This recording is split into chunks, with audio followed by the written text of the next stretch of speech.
नमस्कार तथा हार्दिक स्वागत छ आर्ट अफ टिचिङ युट्युब च्यानलमा। म विदुरहरि आचार्य। शिक्षक सेवा आयोगद्वारा सञ्चालन हुने प्राथमिक, निम्न माध्यमिक र माध्यमिक तह तृतीय श्रेणीको खुल्ला प्रतियोगितात्मक परीक्षाको सामान्य परीक्षाको पाठ्यक्रमको प्राथमिक र निम्न माध्यमिक तहको एकाइ 5 र माध्यमिक तहको एकाइ 4 मा रहेको पाठ्यक्रम र पाठ्यपुस्तक खण्ड अन्तर्गत पाठ्यक्रमको अवधारणा, अर्थ, परिभाषा शीर्षकका लागि अध्ययन सामग्रीको रूपमा आजको यस विषयवस्तु प्रस्तुत गरेको छु।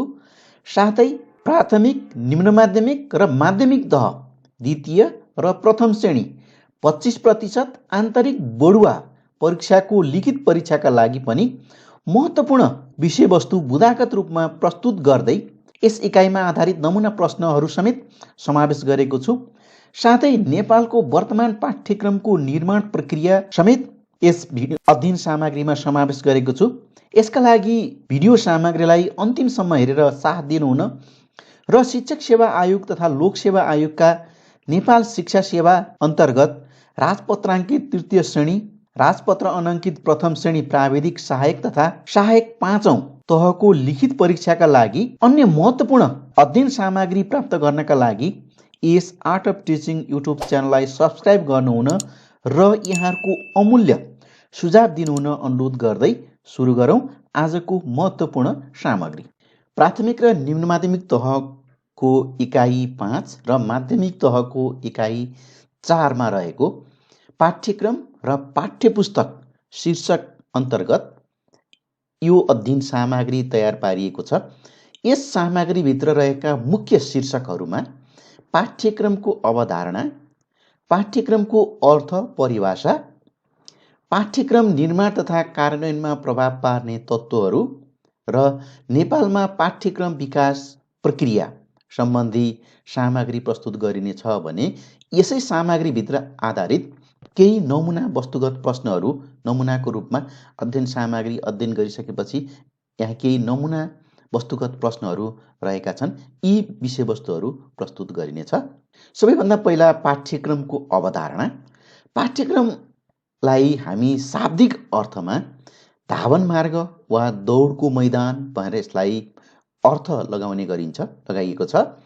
त्यसैगरी सङ्कुचित अर्थ अन्तर्गत विषयवस्तु वा विषय सूचीलाई पाठ्यक्रम भनेर लिने गरेको पाइन्छ र पाठ्यक्रमको व्यापक अर्थ अन्तर्गत शैक्षणिक योजना एउटा पूर्ण रूपमा निर्माण गरिएको शैक्षणिक योजना हो भनेर यसलाई व्यापक अर्थको रूपमा लिने गरेको पाइन्छ। यहाँ 3वटा अवधारणाहरू रहेका छन्। पहिलो शाब्दिक अर्थ। पाठ्यक्रमको शाब्दिक अर्थ अन्तर्गत यसलाई धावन मार्ग वा दौडको मैदान भनेर भन्ने गरिन्छ। पाठ्यक्रमको सङ्कुचित अर्थ अन्तर्गत विषयवस्तु वा विषय सूचीलाई पाठ्यक्रम भनिन्छ भने यसलाई सङ्कुचित अर्थको रूपमा लिने गरिन्छ भने पाठ्यक्रमको व्यापक अर्थको रूपमा एउटा शैक्षणिक योजना पूर्ण रूपमा तयार पारिएको शैक्षणिक योजना हो भनेर यसलाई लिने गरेको पाइन्छ। अब लागौँ पाठ्यक्रमको परिचय।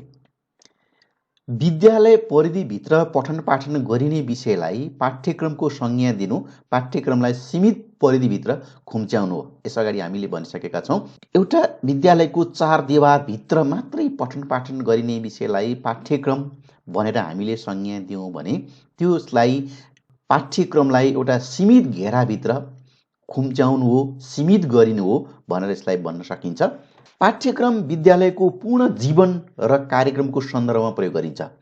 विद्यालयको सम्पूर्ण जीवन, विद्यालयभित्र हुने सम्पूर्ण क्रियाकलापहरू र त्यो क्रियाकलाप कार्यान्वयनका लागि कार्यक्रमको सन्दर्भमा प्रयोग गरिन्छ। त्यसलाई पाठ्यक्रमको रूपमा लिइन्छ। पाठ्यक्रमले बालबालिकामा सम्पूर्ण शैक्षिक अनुभवहरू समेट्छ। पाठ्यपुस्तक अध्ययनको विषयवस्तु वा शिक्षकको योजना र आकाङ्क्षा मात्रै पाठ्यक्रम होइनन्। पाठ्यक्रमले बालबालिकाका सम्पूर्ण शैक्षिक अनुभवहरूलाई समेट्नुपर्छ।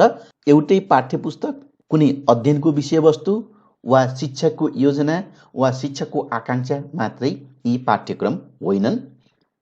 पाठ्यक्रम बालबालिकालाई राष्ट्रिय र सामुदायिक जीवनमा प्रभावकारी ढङ्गले सहभागी बनाउनेतर्फ उनीहरूका रुचि र योग्यतालाई निर्देशित गर्न तयार गरिएको विशिष्ट सिकाइ वातावरण हो। यसलाई पाठ्यक्रमको रूपमा लिन सकिन्छ। बालबालिकाहरूलाई राष्ट्रिय र सामुदायिक जीवनमा प्रभावकारी ढङ्गले सहभागी बनाउनेतर्फ बालबालिकाहरूका रुचि र योग्यताहरूलाई निर्देशित गर्न तयार पारिएको एउटा विशिष्ट सिकाइ वातावरण हो। त्यसलाई पाठ्यक्रमको रूपमा लिन सकिन्छ। पाठ्यक्रमको परिभाषा हेरौँ। केही विद्वान शिक्षाविदहरूले पाठ्यक्रमको परिभाषा औपचारिक रूपमा दिएको पाइन्छ। ती परिभाषाहरूलाई केलाउने प्रयास गरौँ। पहिलो, पाठ्यक्रम सिकाइको एक योजना हो। पाठ्यक्रम सिकाइको एक योजना हो। यो हिल्डा टावाको परिभाषामा सिकाइको एक योजना हो। यसलाई हामीले यति मात्रै सम्झौँ। सिकाइको एक योजना यो कसको परिभाषा हो भन्दा हिल्डा टावा। शैक्षिक कार्यक्रम पूरा गर्न विकासात्मक, संवेगात्मक, सामाजिक, आध्यात्मिक र नैतिक साधनका रूपमा विद्यालयभित्र र बाहिर हुने सिकाइ अनुभवहरूको समावेश गरिएको कार्यक्रम पाठ्यक्रम हो भनेर क्रो एन्ड क्रोको परिभाषामा पाइन्छ। यसैगरी शिक्षाका उद्देश्य प्राप्तिका लागि विद्यालय तथा शिक्षकद्वारा विद्यार्थीका लागि तयार गरेको योजना र निर्देशन अनुसारको सम्पूर्ण अनुभवलाई पाठ्यक्रम भनिन्छ भनेर युनेस्कोको परिभाषामा पाइन्छ। विद्यालय तथा शिक्षकद्वारा विद्यार्थीका लागि तयार गरेको योजना र निर्देशन अनुसारको सम्पूर्ण अनुभवहरूलाई पाठ्यक्रम भनिन्छ भनेर युनेस्कोको परिभाषामा प्राप्त गर्न सकिन्छ। यसैगरी शिक्षाका उद्देश्य प्राप्त गर्न विद्यालयद्वारा योजनाबद्ध र निर्देशन गरिएका विद्यार्थीका सम्पूर्ण क्रियाकलापलाई पाठ्यक्रम भनिन्छ भनेर टेलरको परिभाषामा पाइन्छ। राल्फ टेलरको परिभाषामा विद्यालयद्वारा योजनाबद्ध र निर्देशन गरिएका विद्यार्थीका सम्पूर्ण क्रियाकलापलाई पाठ्यक्रम भनिन्छ भनेर परिभाषित गरेको पाइन्छ। यसैगरी बालबालिकाहरूका वाञ्छित उपलब्धि हासिल गराउन विद्यालय वा विद्यालय बाहिरको वातावरणमा विद्यालयले थालनी गर्ने सम्पूर्ण प्रयास नै पाठ्यक्रम हो भनेर सेलर एन्ड अलेक्जेन्डरको परिभाषामा पाइन्छ। विद्यालय वा विद्यालय बाहिरको वातावरणमा विद्यालयले थालनी गर्ने सम्पूर्ण प्रयासको एकीकृत रूप नै पाठ्यक्रम हो भनेर सेलर तथा अलेक्जेन्डरको परिभाषामा पाइन्छ। यस्तै पाठ्यक्रम भनेको मानव जातिको सम्पूर्ण ज्ञान र अनुभवको उच्चतम बिन्दु हो। मानव जातिको सम्पूर्ण ज्ञान र अनुभवको उच्चतम बिन्दु हो भन्ने परिभाषा फ्रोबेलले दिएका छन्। अर्को परिभाषा हेरौँ। शिक्षाको लक्ष्य हासिल गर्नका लागि बनाइएको शैक्षिक कार्यक्रमलाई पाठ्यक्रम भनिन्छ भनेर राष्ट्रिय शिक्षा पद्धतिको योजना 2028ले परिभाषित गरेको छ। यस्तै उद्देश्य, लक्ष्य, विषयवस्तु, प्रक्रिया, स्रोत, मूल्याङ्कनका साधन आदिको बोध हुन्छ, जो विद्यालयभित्र तथा बाहिर कक्षा कोठा, शिक्षण तथा सम्बन्धित कार्यक्रमहरूद्वारा पूरा गर्न योजनाबद्ध गरिएको हुन्छ भनेर शिक्षाको शब्दकोशमा पाठ्यक्रमको परिभाषा गरेको पाइन्छ। हामीले यी पाठ्यक्रमका विभिन्न परिभाषा, संस्थागत परिभाषाहरू र शिक्षाविदले गरेका परिभाषाहरूलाई हेऱ्यौँ। समग्रमा यी माथिका परिभाषाहरूलाई अध्ययन गर्दा एउटा सारांशको रूपमा पाठ्यक्रम भन्नाले शिक्षाका लक्ष्य हासिल गर्न विद्यालय र विद्यालयद्वारा योजनाबद्ध तथा निर्देशित गरिएका बालकका सम्पूर्ण अनुभवहरू भन्ने बुझिन्छ। बालकको सिकाइसँग सम्बन्धित समग्र पक्षहरू जस्तै शैक्षिक उद्देश्य, विषयवस्तु, शिक्षण प्रक्रिया, शिक्षण स्रोत, शिक्षण सामग्री, मूल्याङ्कन र बालकका अनुभव, यी सम्पूर्ण कुराहरू पाठ्यक्रमभित्र पर्छन् भनेर हामी पाठ्यक्रमलाई परिभाषित गर्न सक्छौँ। अब लागौँ पाठ्यक्रम निर्माण र कार्यान्वयनमा प्रभाव पार्ने मुख्य तत्त्वहरू। जुनसुकै पाठ्यक्रम निर्माण गर्ने क्रममा र निर्माण भइसकेको पाठ्यक्रमलाई कार्यान्वयनमा प्रभाव पार्ने मुख्य तत्त्वहरूलाई बुदागत रूपमा हामी यसरी लिन सक्छौँ। पहिलो, सिकारू। पाठ्यक्रम निर्माण र कार्यान्वयनमा प्रभाव पार्ने सबैभन्दा महत्त्वपूर्ण तत्त्व सिकारू हो। अर्को तत्त्व समकालीन समाज हो, समकालीन अवस्था, शिक्षाको उद्देश्य र दर्शन। पाठ्यक्रम निर्माण कार्यान्वयनमा प्रभाव पार्ने महत्त्वपूर्ण तेस्रो तत्त्व शिक्षाको उद्देश्य र शिक्षाको दर्शनले यसको निर्माण र कार्यान्वयनमा प्रभाव पार्छ। अर्को पाठ्यक्रम निर्माण र कार्यान्वयनमा प्रभाव पार्ने तत्त्व ज्ञान र विषयको प्रकृति हो। यसै गरी सिकाइ प्रक्रिया, यसले पनि पाठ्यक्रम निर्माण र कार्यान्वयनमा प्रभाव पार्छ र सिकाइ वातावरण, यी तत्त्वहरूलाई पाठ्यक्रम निर्माण तथा कार्यान्वयनमा प्रभाव पार्ने तत्त्वहरूको महत्त्वपूर्ण तत्त्वहरूको रूपमा लिइन्छ। अब लागौँ नेपालमा पाठ्यक्रम विकास कसरी हुन्छ, वर्तमान समयमा अहिलेको पाठ्यक्रम निर्माण गर्दा कस्तो प्रक्रिया अपनाइएको हुन्छ भन्ने सन्दर्भमा म यहाँलाई बुदागत रूपमा जानकारी गराउनेछु। नेपालमा पाठ्यक्रम विकासको संक्षिप्त इतिहासलाई हामीले पाठ्यक्रमको प्रभावकारी कार्यान्वयनले नै शैक्षिक उद्देश्यहरूलाई प्राप्तिमा सहयोग पुग्छ। शैक्षिक उद्देश्यहरूको प्राप्ति कसरी हुन्छ भन्ने कुरा पाठ्यक्रमको कार्यान्वयनमा भर पर्छ। प्राचीन समयमा शिक्षा प्रदान गर्ने चलन अनौपचारिक र अनियमित रूपमा मात्रै थियो। औपचारिक रूपमा कुनै पाठ्यक्रम थिएन। जस्तो कि बाबुले छोरालाई, आमाले छोरीलाई आफूले सिकेका ज्ञान, अनुभव, सिपहरू प्रदान गर्थे। प्राचीन रूपमा यसरी शिक्षा अगाडि बढ्थ्यो। औपचारिक शिक्षाको प्रारम्भ हुँदै गर्दा यसको प्रारम्भ चाहिँ गुरुकुल शिक्षाबाट भएको पाइन्छ। गुरु आश्रम, मठ मन्दिर, देवालय, विहार, गुम्बा आदिबाट शिक्षा प्रदान गर्दै आएको पाइन्छ। नेपालको सन्दर्भमा पाठ्यक्रम विकासको चरणलाई हेर्ने हो भने, क्रमलाई हेर्ने हो भने, विशेष गरी हिन्दू धर्म, बौद्ध धर्म, यी दर्शनमा आधारित ज्ञान र अनुभवहरू, नैतिक मूल्य, मान्यता, आचरण, व्यवहार, यी कुराहरू नयाँ पुस्तामा हस्तान्तरण गर्दै आएको अथवा प्रदान गर्दै आएको पाइन्छ। र यो परिवर्तित समय र कालखण्डसँगै, समयक्रमसँगै, समयको माग एवं चरण अनुसार, अहिलेको परिवर्तित समयको चरण अनुसार शैक्षिक परिपाटीमा विकास र परिवर्तन हुँदै आएको छ। र नेपालको पाठ्यक्रम विकासको इतिहास त्यति धेरै पुरानो छैन तापनि शिक्षाको इतिहास भने मानव सभ्यतासँगै अनियमित रूपमा प्रारम्भ भएको थियो। शिक्षाको इतिहास चाहिँ मानव सभ्यतासँगै अनौपचारिक रूपमा शिक्षा लिने प्रचलन प्रारम्भ हुँदै आएको थियो र यस समयमा शिक्षाले संस्थागत रूप चाहिँ प्राप्त गर्न सकेको थिएन। प्राचीन कालमा संस्थागत रूप प्राप्त गरेको थिएन र समयको क्रमसँगै शैक्षिक विकासमा, पाठ्यक्रमका विकासको क्षेत्रमा परिवर्तन हुँदै आएको छ। यो ऐतिहासिक पक्षहरूलाई, नेपालको पाठ्यक्रम विकासका यी ऐतिहासिक पक्षलाई हामीले निम्न बुँदाका आधारमा अध्ययन गर्न सकिन्छ। पहिलो, वैदिक पाठशालाको पाठ्यक्रम। दोस्रो, गुम्बा पाठशालाको पाठ्यक्रम। तेस्रोमा अङ्ग्रेजी पाठशालाको पाठ्यक्रम। क्रमशः यसरी पाठ्यक्रमको विकास क्रम अगाडि बढेको पाइन्छ। चौथोमा संस्कृत पाठशालाको पाठ्यक्रम। पाँचौँमा भाषा पाठशालाको पाठ्यक्रम। छैटौँमा श्रेष्ठ पाठशालाको पाठ्यक्रम, आधार पाठशालाको पाठ्यक्रम।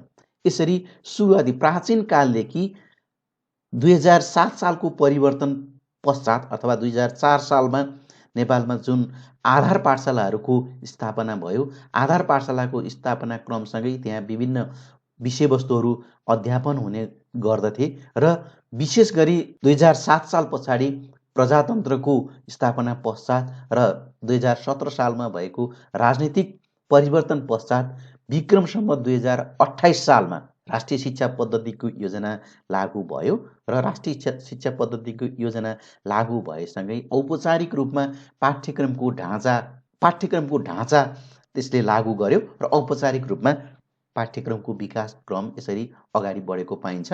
र यसरी यो विकास भएको पाठ्यक्रमको निर्माण प्रक्रिया अहिलेको नेपालको 2076 सालमा पाठ्यक्रम विकासको चरणलाई, प्रक्रियालाई निम्न अनुसार हामी बुदागत रूपमा प्रस्तुत गर्न सक्छौँ, जसलाई मैले यहाँ यसलाई छोटकरीमा आनी पा यी 5वटा चरण, मुख्य चरणहरू अपनाइएको हुन्छ भन्ने कुरा यहाँ। यसको स्रोतको रूपमा पाठ्यक्रम तथा पाठ्य सामग्री विकास तथा वितरण निर्देशिका 2076 नेपाल सरकारले प्रकाशन गरेको छ। यस निर्देशिकामा उल्लेख गरिए बमोजिम अहिलेको पाठ्यक्रम 2076 सालसम्म आइपुग्दा अहिलेको पाठ्यक्रम निर्माण गर्दा यी 5वटा मुख्य चरणहरूलाई प्रयोग गरेको पाइन्छ। निर्देशिकाले त्यस अनुरूप पाठ्यक्रम निर्माण भएको छ भन्ने कुरा निर्दिष्ट गरेको छ, जसका अन्तर्गत पहिलो आवश्यकताको पहिचान। आ भनेको आवश्यकताको पहिचान। पाठ्यक्रम विकासका लागि विज्ञ, पाठ्यक्रमका विज्ञहरू, सरकारवालाहरू, अनुसन्धानको प्राप्ति र मागको आधारमा आवश्यकताको पहिचान गर्ने। तात्कालीन अवस्था कस्तो प्रकृतिको शिक्षाको माग छ, सो मागको आधारमा आवश्यकताको पहिचान गरिन्छ। यसका लागि विज्ञहरू, सरकारवालाहरू र त्यसभन्दा अगाडि लागू भएको पाठ्यक्रमलाई अध्ययन अनुसन्धानबाट प्राप्त भएको नतिजाको आधारमा नयाँ मागको आधारमा आवश्यकताको पहिचान गरिन्छ। दोस्रो चरणमा नीतिगत निर्णय हुन्छ। आवश्यकताको पहिचान गरिसकेपछि संवैधानिक प्रावधानहरू, सरकारका नीति, आवश्यकता सम्बोधन हुने गरी राष्ट्रिय पाठ्यक्रम विकास तथा मूल्याङ्कन परिषदबाट निर्णय हुन्छ। नीतिगत रूपमा नयाँ पाठ्यक्रम निर्माण गर्नका लागि विद्यमान संवैधानिक प्रावधानहरू, सरकारका नीतिहरू, योजनाहरू, आवश्यकतालाई सम्बोधन हुने गरी राष्ट्रिय पाठ्यक्रम विकास तथा मूल्याङ्कन परिषदबाट निर्णय गरिन्छ। नीतिगत रूपमा निर्णय हुन्छ। तेस्रोमा यस अन्तर्गत तेस्रो चरणमा पाठ्यक्रम विकास गर्ने कार्य गरिन्छ। पाठ्यक्रम विकास गर्ने सन्दर्भमा उद्देश्य अथवा सक्षमताको निर्धारण गरिन्छ, विषयवस्तुको छनौट र सङ्गठन गरिन्छ। तेस्रोमा सिकाइ सहजीकरण क्रियाकलापको छनौट र त्यसलाई सङ्गठन गर्ने, मिलाउने गरिन्छ। र चौथोमा विद्यार्थी मूल्याङ्कनका विधि र प्रक्रियाहरूलाई निर्धारण गरिन्छ। यो तेस्रो चरणमा पाठ्यक्रम विकासको चरणमा यी क्रियाकलाप गरिन्छ। यी क्रियाकलाप गर्नका लागि पाठ्यक्रम विकास कार्यदल गठन हुन्छ। पाठ्यक्रम विकास कार्यदलबाट पाठ्यक्रमको मस्यौदा विकास गरिएको हुन्छ। र दोस्रो चरणमा शिक्षक कार्यशाला अथवा बैठक सञ्चालन हुन्छ। कार्यदलबाट पाठ्यक्रमको मस्यौदा विकास भइसकेपछि त्यो मस्यौदामा छलफल र सुधारका लागि सुझाव र पृष्ठपोषण सङ्कलन गर्ने र त्यसमा पृष्ठपोषण प्रदान गर्नका लागि शिक्षक अथवा सरकारवालाहरूको कार्यशाला, बैठक सञ्चालन हुन्छ। र यही चरणमा, पाठ्यक्रम विकासकै चरणमा विभिन्न विषय समितिहरूको बैठक सञ्चालन गरिएको हुन्छ। यहाँले पाठ्यक्रम तथा पाठ्य सामग्री विकास तथा वितरण निर्देशिका 2076 हेर्नुभयो भने यहाँ पाठ्यक्रम विकास केन्द्र अन्तर्गत विभिन्न 29 वटा विषय समितिहरू गठन गर्न सकिनेछ भनेर 29 वटा विषय समितिहरू गठन गरिएको छ। यसलाई पाठ्य सामग्रीहरूलाई वस्तुगत वैधता प्रदान गर्नका लागि विभिन्न 29 वटा विषय समितिहरू छन्। जस्तो कि उदाहरणको रूपमा नेपाली भाषा विषय समिति, अङ्ग्रेजी भाषा विषय समिति, सामाजिक अध्ययन विषय समिति, यी विषय समितिहरू सम्पूर्ण रूपमा विभिन्न विषयका विषयगत समितिहरू गठन हुन्छन्। र कार्यदलबाट विकास गरिएको र शिक्षक कार्यशालामा छलफल भएर सुधार हुँदै आएको पाठ्यक्रममा सुधार र वैधता प्रदान गर्ने कार्य गरिन्छ। यस पश्चातको प्रक्रियामा समन्वय समितिको बैठक सञ्चालन हुन्छ। विभिन्न विषयगत समन्वय समितिहरूको बैठक सञ्चालन हुन्छ र पाठ्यक्रममा समावेश गरिने विषयवस्तुहरूको होरिजेन्टल र भर्टिकल, लम्बीय र क्षितिजीय यो सन्तुलन कायम गर्नका लागि विषयगत, कक्षागत, तहगत यी सन्तुलन कायम गर्ने कार्य गरिन्छ। यो तेस्रो चरणमा यी कामहरू गरिन्छ पाठ्यक्रम विकास चरणमा। यसपछि चौथोमा अर्को छ पाठ्यक्रम स्वीकृति। राष्ट्रिय पाठ्यक्रम तथा मूल्याङ्कन परिषदको निर्णयसहित पाठ्यक्रमको मस्यौदा शिक्षा, विज्ञान तथा प्रविधि मन्त्रालयमा पेश गर्ने र नेपाल सरकारबाट स्वीकृत भएपछि लागू हुन्छ।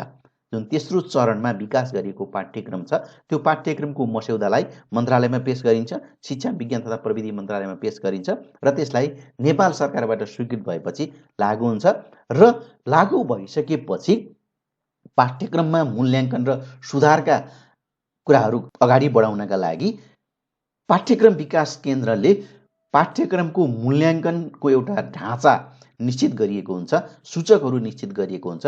त्यस ढाँचाभित्र रहेर पाठ्यक्रमलाई सुधार र मूल्याङ्कन गर्दै परिवर्तित समय सन्दर्भमा यसलाई परिमार्जन र परिवर्तन गरिन्छ।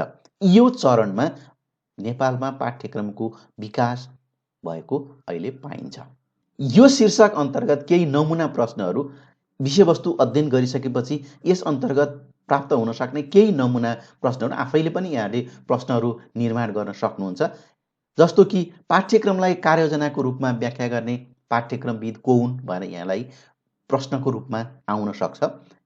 यसको उत्तरको रूपमा हामीले अध्ययन गरे अनुसार सेलर र अलेक्जेन्डर, पाठ्यक्रमलाई कार्ययोजनाको रूपमा व्याख्या गर्ने पाठ्यक्रमविद सेलर एन्ड अलेक्जेन्डर हुन्। त्यस्तै पाठ्यक्रम निर्माणको मुख्य स्रोत केलाई मानिन्छ? यो प्रश्न दिएर यहाँलाई 4वटा विभिन्न विकल्पहरू आउन सक्छन्। ती विकल्पहरूमध्ये पहिलो चाहिँ पाठ्यक्रम निर्माणको मुख्य स्रोत सिकारु भनेर हामीले चर्चा गरिसकेका छौँ। सिकारु भन्ने यसको उत्तरको रूपमा आउँछ। त्यस्तै अर्को प्रश्न, पाठ्यक्रम विकासलाई क्रमबद्ध चरणको रूपमा कसले चिनाएका हुन्? पाठ्यक्रमको विकासलाई क्रमबद्ध चरणको रूपमा चिनाउने शिक्षाविद को हुन् भनेर प्रश्न आएको हुन सक्छ। यसको उत्तर चाहिँ हिल्डा टावा भनेर हामी भन्न सक्छौँ। पाठ्यक्रम सम्पूर्ण शैक्षिक गतिविधिको मेरुदण्ड हो। यो पाठ्यक्रमको कुन अर्थ अन्तर्गत पर्छ? हामीले शाब्दिक अर्थ, सङ्कुचित अर्थ, व्यापक अर्थ यी अर्थको बारेमा अध्ययन गरिसकेका छौँ। त्यस अन्तर्गत पाठ्यक्रम सम्पूर्ण शैक्षिक गतिविधिको मेरुदण्ड हो। यो पाठ्यक्रमको कुन अर्थ अन्तर्गत पर्छ भन्दा हामीले यसलाई व्यापक अर्थको रूपमा लिन्छौँ। सम्पूर्ण गतिविधिको मेरुदण्डको रूपमा यो व्यापक अर्थको रूपमा पाठ्यक्रमको अर्थ रहेको हुन्छ। त्यस्तै अर्को प्रश्न, पाठ्यक्रम तथा पाठ्य सामग्री विकास तथा वितरण निर्देशिका अनुसार पाठ्यक्रम विकासका चरणमध्ये दोस्रो चरण, मैले यहाँ नमुनाको रूपमा यहाँ दोस्रो चरण उल्लेख गरेँ, यहाँले तेस्रो चरण, चौथो चरणमा कुन हो भनेर यहाँ सोध्न सक्ने सम्भावित प्रश्नको रूपमा रहेको हुनसक्छ। यस अन्तर्गत दोस्रोमा नीतिगत निर्णय हुन्छ। आनी पा यो 5वटा चरण यहाँले सम्झिनु होला। दोस्रोमा नीतिगत निर्णय हुन्छ, पहिलोमा आवश्यकताको निर्धारण हुन्छ। यी 5वटा चरणहरू यहाँले सम्झिनुभयो भने यो प्रश्न, यी नमुनाको रूपमा यी प्रश्नहरू यहाँ समावेश भएका छन्। माथिको अध्ययन सामग्रीका आधारमा यस्तै प्रश्नहरू निर्माण गरेर अझ यसलाई स्पष्ट हुन यहाँहरू सक्नुहुन्छ। हस्, धन्यवाद।